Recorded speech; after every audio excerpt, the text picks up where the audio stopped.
Muy buenos días, es un placer estar meditando la palabra de Dios. En esta ocasión, el Salmo 119, en su versículo 68, que dice lo siguiente: Bueno eres tú y bienhechor, enséñame tus caminos. Observemos las dos cualidades que el salmista confiesa de Dios. Dios no solo es bueno nominalmente, sino también en la acción. Una cosa es que alguien sea bueno porque no hace el mal, y otra muy distinta es que sea bienhechor, que significa una acción permanente de hacer el bien.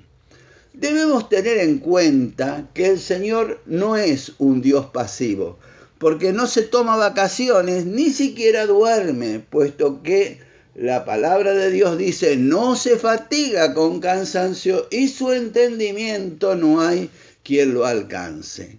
Cuando el profeta Elías propuso a los profetas de Baal reclamar una respuesta, era un desafío, una respuesta de fuego que cayera sobre un determinado sacrificio ofrecido.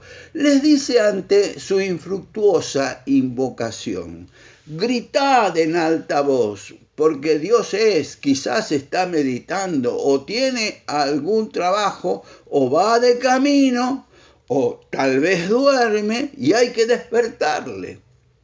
Lo encontramos en Primera de Reyes, el capítulo 18, versículo 27.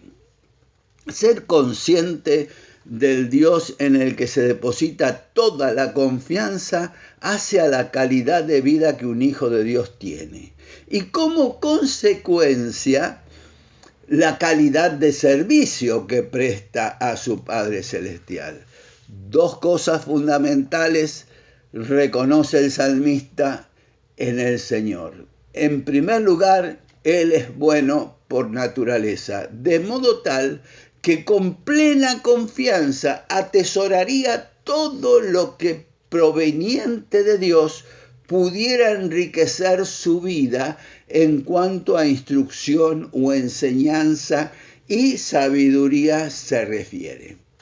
Dice en el libro de Proverbios, el capítulo 2 y versículos 1 al 6 lo siguiente: Hijo mío, si recibieres mis palabras y mis mandamientos guardares dentro de ti, haciendo estar atento tu oído a la sabiduría, si inclinares tu corazón a la prudencia, si clamares a la inteligencia y a la prudencia dieres tu voz, si como a plata la buscares y la escudriñares como a tesoros, entonces entenderás el temor de Jehová y hallarás el conocimiento de Dios. Porque Jehová da la sabiduría y de su boca viene el conocimiento y la inteligencia.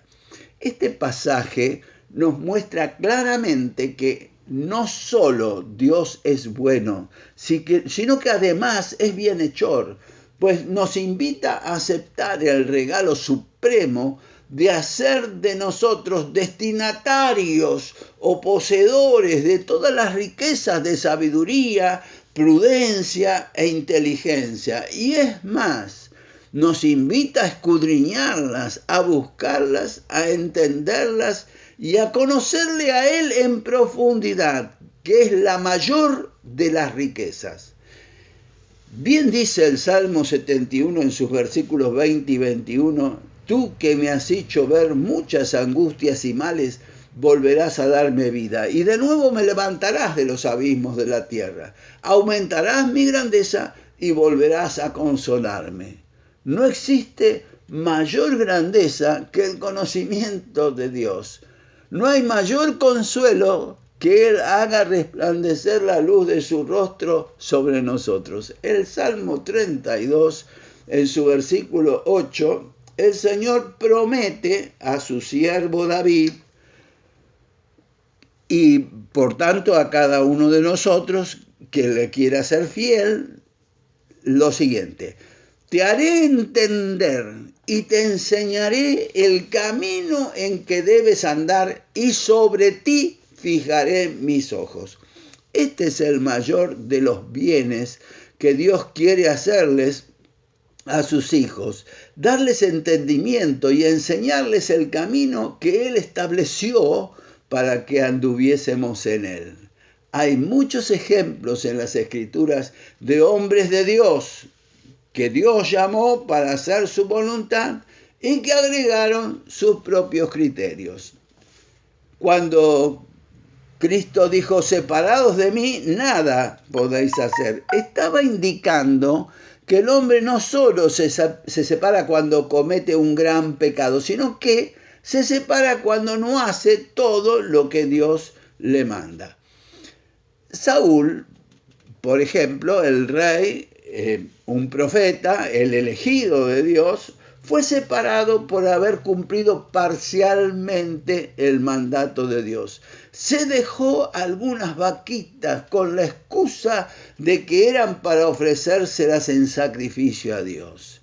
Él no quiere ni necesita ofrendas que Dios mismo mandó destruir porque eran anatema a sus ojos. Algunas veces nos contradecimos porque agregamos lo nuestro y eso acarrea conflictos con el Dios que nos redimió para darnos la mente de Cristo. Entendamos bien, no es que Dios nos maldice puesto que Él es bienhechor, sino que el único camino que está bendito por Él es el camino que pasa por el centro de su voluntad. La religión enseña la doctrina del desdoblamiento de la voluntad de Dios, hablando de voluntad directiva y voluntad permisiva. Pero simplemente esto es una coartada que muchos como Saúl tomaron hoy en día, como ayer también otros tomaron, y las consecuencias siguen siendo la misma. Saúl fue un ungido al que Dios no le habló más, porque era inútil hablar con él, porque además de rebelión, es una profanación al nombre, a la autoridad de Dios, el cual es bendito para siempre. Nadie puede profanar su nombre o autoridad y quedar inmune, puesto que la primera petición que el Señor establece en su modelo de oración es: santificado sea tu nombre. Hoy, más que nunca, reconozcamos como el salmista que Dios quiere hacernos el bien y pidamos al igual que Él: enséñame tus estatutos para no errar el camino que sigamos. Muchísimas gracias por su atención a esta meditación y oramos para que Dios agregue su luz y usted pueda tener el mayor de los provechos de este momento de meditación. Gracias, Dios les bendiga.